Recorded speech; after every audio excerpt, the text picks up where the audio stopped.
क्यों हुई 3 लोगों की मौत, सरकार बताए किसकी लापरवाही। पंकज डावर, आम जनता क्या करे, घर पर रहे तो घर डूब जाए, सड़क पर जाए तो सड़क डूब जाए, बारिश होने पर पूरी रात अंधेरे में बताए। सवाल ये है कि 3 लोगों की दर्दनाक मौत पर सरकार क्या कार्रवाई कर रही है।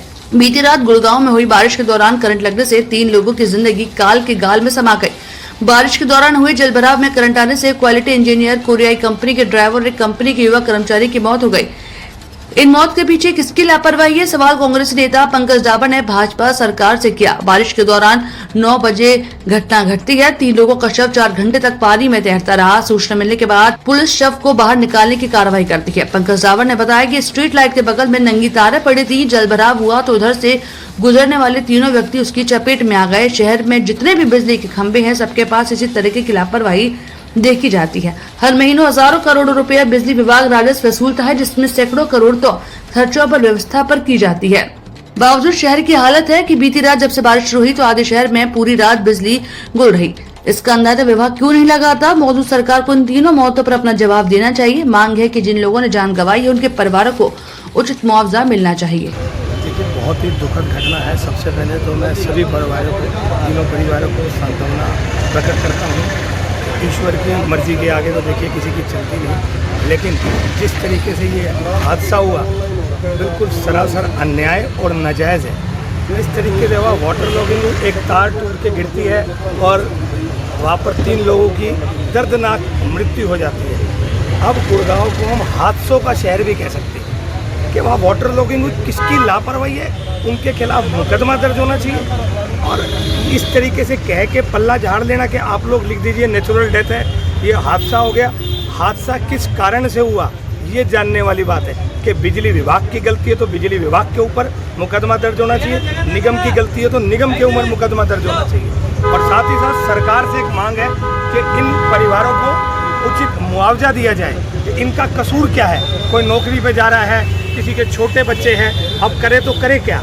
तो इनको उचित मुआवजे की भी मांग है कि इनका उचित मुआवजा दिया जाए। और साथ ही साथ जो भी इसमें दोषी अधिकारी है उनके खिलाफ मुकदमा दर्ज किया जाए। देखिए, जिस तरीके हर साल बरसात होती है और हर साल इस तरीके के हादसे होते हैं, कुछ भी चीज़ में अगर सुधार हो तो आप बताइए।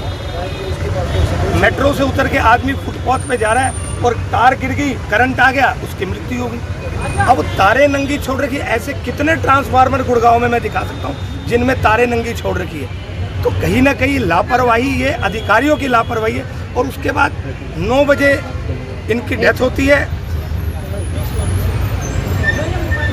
9 बजे इनकी डेथ होती है और 12 बजे तक डेड बॉडी पानी पे तैरती मिलती है। तो कितना पानी था, आप इससे ये अंदाज़ा लगा सकते हैं। सर, पहले भी एक बार सुधीर सिंगला के कार्यालय की अगर बात करें विधायक साहब के। देखिए मैडम, ये कोई राजनीतिक मुद्दा तो है नहीं जी। किसी की मृत्यु हुई है उस पर राजनीति करना अपने बस की तो बात है नहीं। अपना सीधा एक ही मानना है कि जो दोषी है उस पर मुकदमा दर्ज करे और सरकार इन परिवारों को मुआवजा दे। बस फिलहाल आप मुआवजा दीजिए और उन पर मुकदमा दर्ज के किसी तरह का कोई दबाव नहीं दिया जाएगा कि भाई आप इस पर नेचुरल डेथ लिखिए। क्यों लिखिए भाई, जिसकी लापरवाही है उसकी लिखिए। तो इन पे इस तरीके का दबाव बिल्कुल सरासर गलत है और हम इनके साथ हैं और इनके साथ किसी तरह का कोई अन्याय नहीं होने चाहिए। और बात यहाँ पर ये भी आती है, इनका कहना है कि काफ़ी लंबे समय तक जो है जो मृतक के शव हैं वो ऐसे ही तैरते रहे। कितना शर्मनाक है कि कॉल करने के बावजूद भी कोई नहीं आता। 9 बजे करंट की घटना हुई और 12 बजे तक लगभग 3 - 3.5 घंटे तक उनके शव पानी में तैरते रहे। तो आप लगाइए कि वाटर लॉगिंग कितनी होगी कि शव पानी में तैर रहे हैं। आप इसको कल्पना कीजिए कि किसी का शव हमारे शहर में पानी में तैर रहा है, तो ये किसकी विफलता है। पानी लॉगिंग हुई क्यों फिर? अगर आप ये कहते हो कि नेचुरल डेथ है तो वाटर लॉगिंग क्यों हुई, क्या उसमें सुधार किया? तो आप कहीं ना कहीं इसमें निगम भी दोषी है और बिजली विभाग भी दोषी है।